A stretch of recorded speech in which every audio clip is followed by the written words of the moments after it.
Welcome to Tennis Spin, where we put our spin on your tennis. So many people, so many times, including myself, we hit a shot and we stand there looking at it. Whether it was a good shot or not, we're never prepared for the next shot that comes back. Because why? We're looking at it. I got Coach Goo here. We're going to stop looking at it and react. Stay tuned.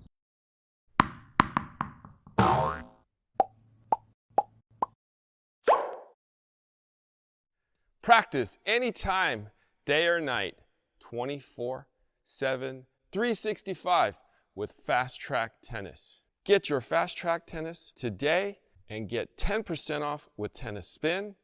Link is below. And get your tennis on the fast track.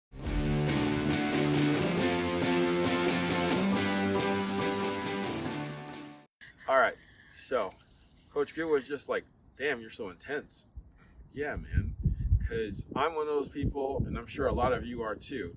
You hit a great shot, and you're like standing there admiring your shot, and then the guy gets it back, and you're like, oh crap, you know. Why do people do that? Because you can't believe you hit a good shot, right? Right, and then it comes back and you lose a point. Because you're like so admiring the shot, right? And then it comes back and you lose a point. Okay, I'm gonna ask you this. After you hit your shot, let's say you hit a great shot, what are you really looking at? Are you looking at your opponent or are you looking at just the ball in general? I'm looking at the ball in general. Okay. Yeah. So, yes, you hear coaches' terms of like watching the ball. Of course, watch it even when it leaves the strings.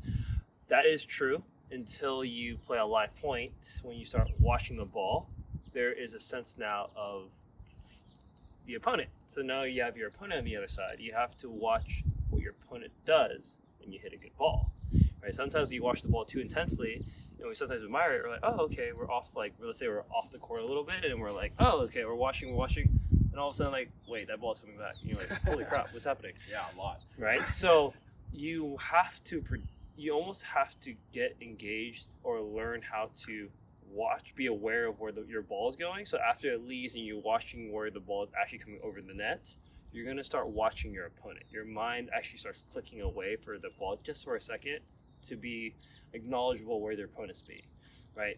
You'll see the pros once in a while when they see them doing this, right? When they see them open face, you start cheating forward. You see them start cheating forward, right?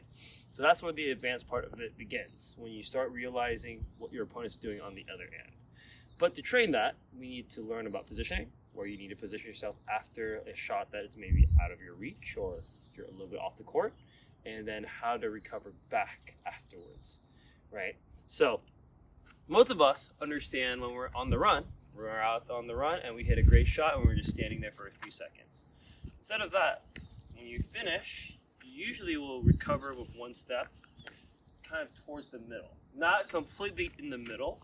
Let's say if I was having a forehand cross-court rally, I'm recovering back just maybe a foot away or maybe 2 feet away from the base, from the middle. Because at that point, you're still one in the cross-court rally. You still can reach to that ball, and you're protecting a little bit more to the middle, so therefore you're not off balanced, right?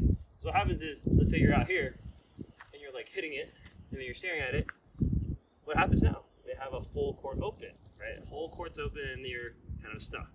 So when you actually finish your shot, don't be afraid to take one step to recover near the middle as possible. So you'll always hear the term hovering near the middle. So hovering near the middle means, pretend this is, I'll go on the baseline here. Anything between baseline, maybe a step or step and a half in either direction is a good spot to be, right? Because the reason why is, even when we're playing live ball, you'll see a lot of the opponents going like this, like the live, like all the ATP and WTA players will hover somewhere near the middle. They won't actually hug it all the time here because that's not realistic. Right. They'll hover it near the middle as much as they can. So let's say even on a run backhand, they'll do their best to recover and stay near the middle as soon as they can. So that's what we're going to focus on. It's going to be a very similar drill where you hit your ball, recover. You're going to hit an out on the run forehand out here, recover, take one step, then I'm going to feed you another ball that's going to be short. Okay. Or spontaneous. Got it. So to start off with, we're going to start with one on the run, and he's going to recover back to the middle, and then I'm going to toss him a ball that is, I would say, close to the middle. Ready? Yep. On the run here. Go recover, and then a recover ball, and it going through the middle. Good. Out on the run, pushing you.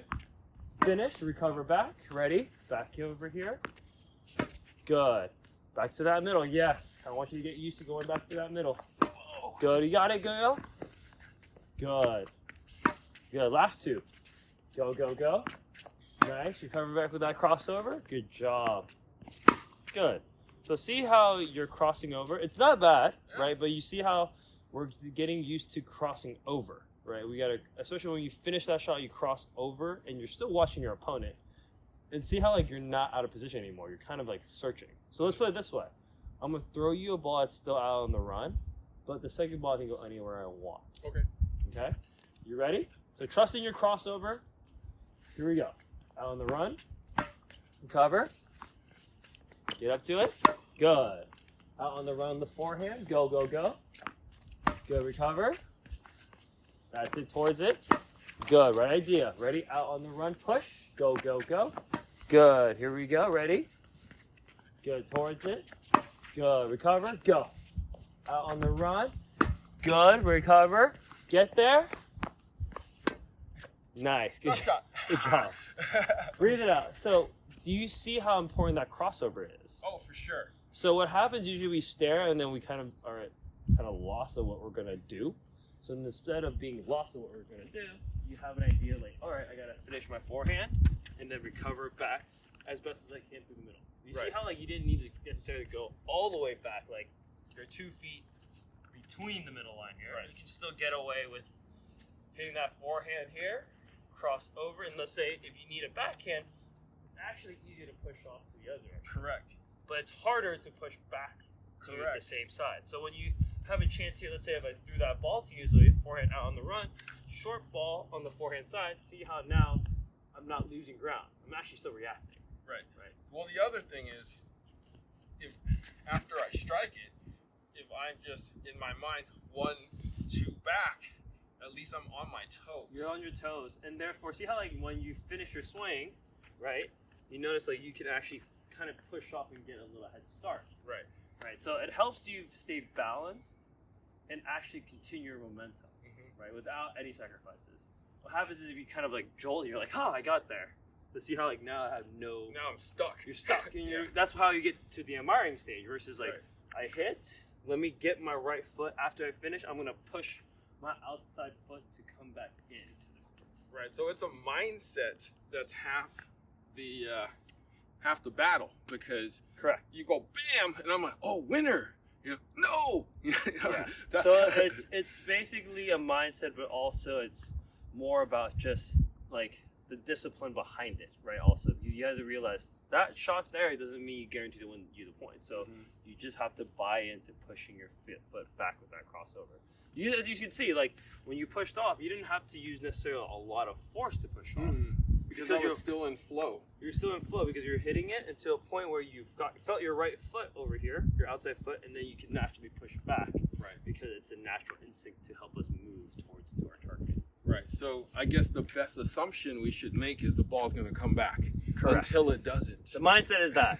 But this is a good drill to implement, especially is because, one, it helps you actually realize that ball is going to come back, so you're prepared for it. And two, you're actually learning how to flow even when you're out on the run and reacting when the ball might not go the same direction, or it could go back to the same direction. Right. So it's just giving you an awareness and also a mindset of like, okay, like I can still hit a good shot. Even if I'm out of position, I can still find a way to come back. Right. Especially through the middle. Because what happens is people don't, let's say if you do run back, people tend to just overrun it and see where they go or try to leave early. So like I've seen players that like hit here, especially at the club level, hit there, and they're like, okay, I gotta run back really quick. And then what happens you leave behind. Yeah, they put you behind. Or like the most common thing is they hit and like, all right, I can stay here, and then you're like, oh crap, but the whole court's over there.